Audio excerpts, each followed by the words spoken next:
வந்து சிவன் பார்க் ரோடில் HDFC bank ஆப்போசிட்டில் கடை வச்சுருந்தேன் சார். என்னோடய கடை வந்து நேற்று காலையில் வந்து கார்ப்பரேஷனில் வந்து எடுத்துகிட்டு போயிருக்காங்க.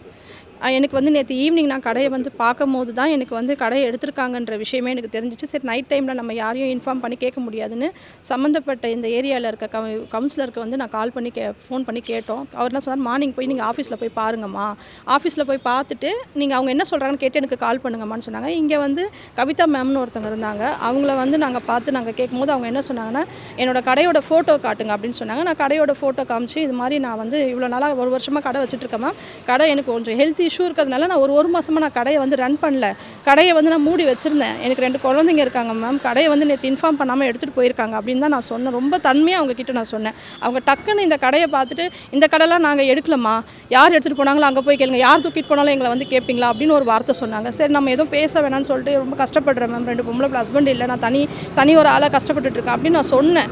அப்புறம் என்ன சொன்னாங்க, நீங்கள் போய் வெளியில் போய் வெயிட் பண்ணுங்கள், யாரை கேட்டு அங்கே கடை போட்டிங்க அப்படின்னு என்னை கேட்டாங்க. நான் என்ன சொன்னேன், இல்லை மேம், நான் ஆல்ரெடி வந்து உங்களுடன் ஸ்டாலின்ற ஒரு ஸ்கீமில் வந்து நான் வந்து அப்ளை பண்ணி இந்த கடைக்கான லைசன்ஸ் வாங்குறதுக்காக நான் அப்ளை பண்ணியிருந்தேன். வெரிஃபிகேஷனுக்கும் வந்து கடையான நின்று ஃபோட்டோ எடுத்தாங்க, அந்த ப்ரூஃபை கொடுங்கன்னு கேட்டாங்க. அந்த ப்ரூஃபை நான் காமிச்சேன் அவங்ககிட்ட. அதை வாங்கி பார்த்துட்டு நீங்கள் போய் வெளியில் வெயிட் பண்ணுங்க அப்படின்னு சொல்லிட்டாங்க.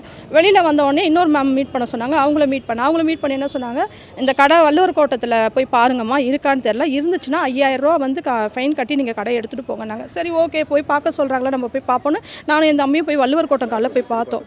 அங்கே போய் பார்க்கும்போது என் கடையை வந்து அடிச்சு நொறுக்கி வச்சுருக்காங்க. 47,000 ரூபா அந்த கடையை நான் வந்து செலவு பண்ணி கடன் வாங்கி வாங்கினேன். என் குழந்தைங்க அந்த கடைக்குள்ளே இருந்த பொருள் மட்டுமே 20,000 ரூபா திங்ஸ் அந்த கடைக்குள்ளே. அதில் இருந்த தோசை புதுசாக வாங்கி போட்ட எல்லாத்தையுமே அங்கே போய் குப்பையில் குடோனில் போட்ட மாதிரி போட்டு வச்சுருக்காங்க. 2 பொம்பளை பிள்ளைங்களை வச்சுட்ருக்கேன். எனக்கு அந்த கடை மட்டும்தான் வாழ்வாதாரம். எதுக்கு எங்களுடன் ஸ்டாலின் ஓப்பன் பண்ணணும், எதுக்கு எங்களுக்கு லைசன்ஸ் தரேன்னு சொல்லணும்?